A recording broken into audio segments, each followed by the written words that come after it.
이번 총선은 한국 사회에 국민들의 의식이 변화하고 있다는 많은 지표가 되었다 그럽니다. 자, 먼저요, 고령화 사회로 확실하게 수치상으로 접어들고 있죠. 자, 이번에 보면 유권자 명부에 4,205만 명이 등재를 했고, 그 다음에 이것은 전체 인구의 81.5%라는 겁니다. 그러니까 유권자가 국민의 81.5%, 이제 투표를 못하는, 한마디로 18세 밑으로 사람들은 18.5%밖에 안 된다는 거죠. 대부분의 국민이 이제 투표를 하는 그런 연령 구조다. 이 중 60대 이상이 984만 명으로 전체 유권자의 23.4%, 즉 한 4분의 1에 육박하고 있다는 겁니다. 이전까지 모든 선거의 승패를 좌우했던 40대는 884만 명, 21%로 나왔다는 겁니다. 반면에 2030은 이번 선거에서 큰 역할을 했다. 그러는데 이런 사람의 비중은 20대, 30대를 합쳐서 그러니까 20대와 30대 둘을 합쳐서가 34.1%로 19대 총선의 37%보다 많이 줄었다는 겁니다. 그러니까 쉽게 말하면 60대나 40대에 비해서 20, 30대 숫자가 굉장히 작다라는 거죠. 자, 60대 이상은 계속 늘어갈 거고 20, 30대 유권자는 해마다 줄 건데요.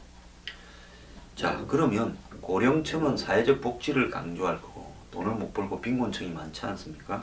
근데 젊은 사람들은 고령층의 이 경제적인 부담을 떠안아야 되는 부양을 해야 될 계층입니다.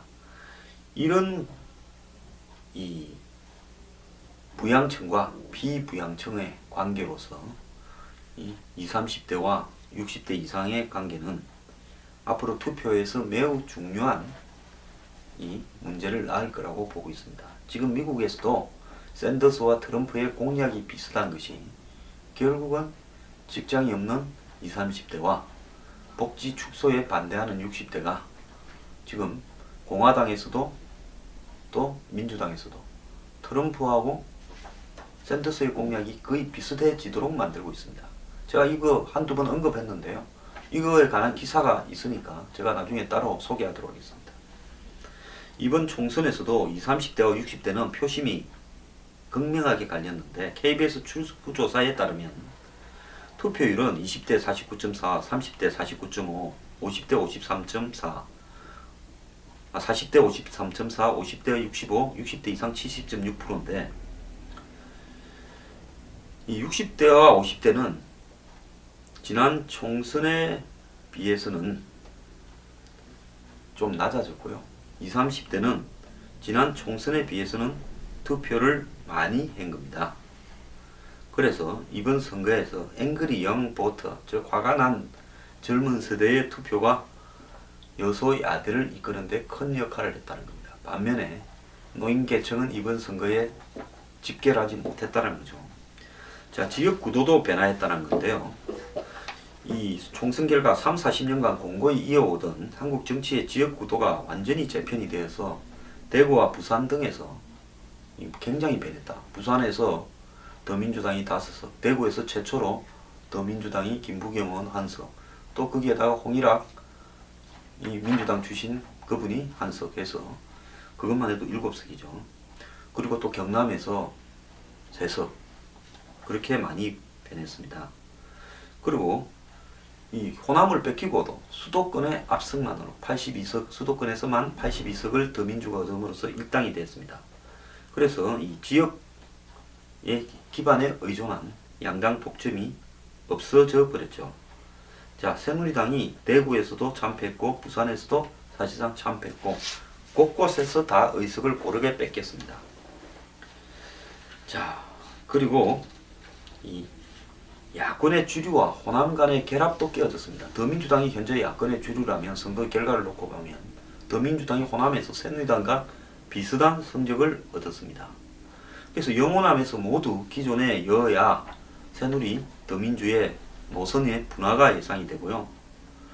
자, 영남 지역에서는 친박과 비박이, 그 그 다음에 안보 경제 노선에서는 강경 보수와 온건 합리적 보수로 분화되고 대구 부산을 중심으로 야권 세력도 일정하게 이제 세력화되어 버렸습니다. 부산 같은 경우에는 정당 득표에서 야당의 합계가 새누리당보다 훨씬 많습니다. 더민주당이 수도권에 압승을 해버리면서 사실상 수도권의 의석이 전국체의 반인데 앞으로 지역 구도를 버리더라도 수도권에서만 상당하게 압승할 수 있는 정당이 나오게 되면 일당이 될 수도 있다라는 그런 새로운 가능성을 보여준 겁니다.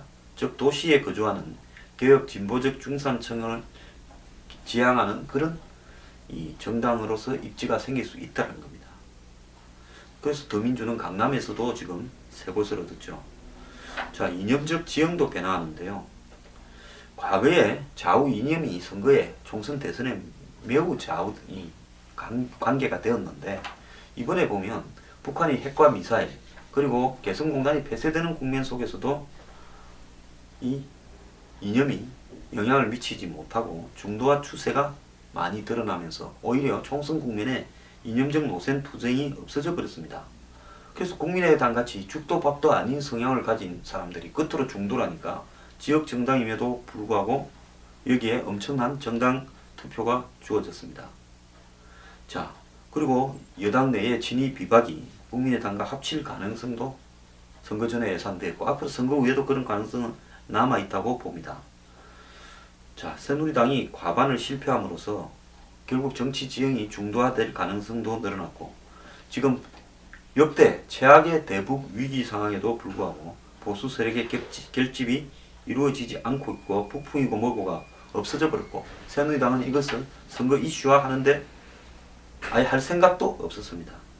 자, 투표일 전까지만 해도 참패가 예상되던 더민주가 일당으로 이렇게 되면서 그 원인은 뭐냐? 운동권, 친노 정당의 이미지를 그래도 조금은 없애려고 했고 중도 보수로 외연을 김종인을 데려다 놓고 조금 바꿔한 부분이 성공했다는 겁니다. 만약에 친노와 운동권이 좀 더 과감하게 정리됐더라면 이번 선거는 더민주당의 대승으로 끝났을 거라고 저는 보고 있습니다. 김종인의 북개멸론 이런 부분들이 한마디로 이념 어떤 이런 부분들을 무력화시키면서 더민주당의 표가 몰리는데 일조를 했고요.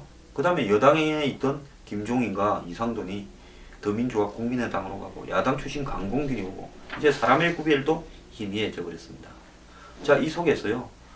선명진보당이라는 정의당은 6석을 얻고 끝나버렸고 이러면서 이념의 대립도 완화되어 가고 있습니다. 자, 이런 이번 선거의 그 나타난 변화를 수용하지 못하고 이것을 계속 자기 아전인수격으로 강변한다면 그런 정당은 성공할 수 없을 거라고 보고 있습니다.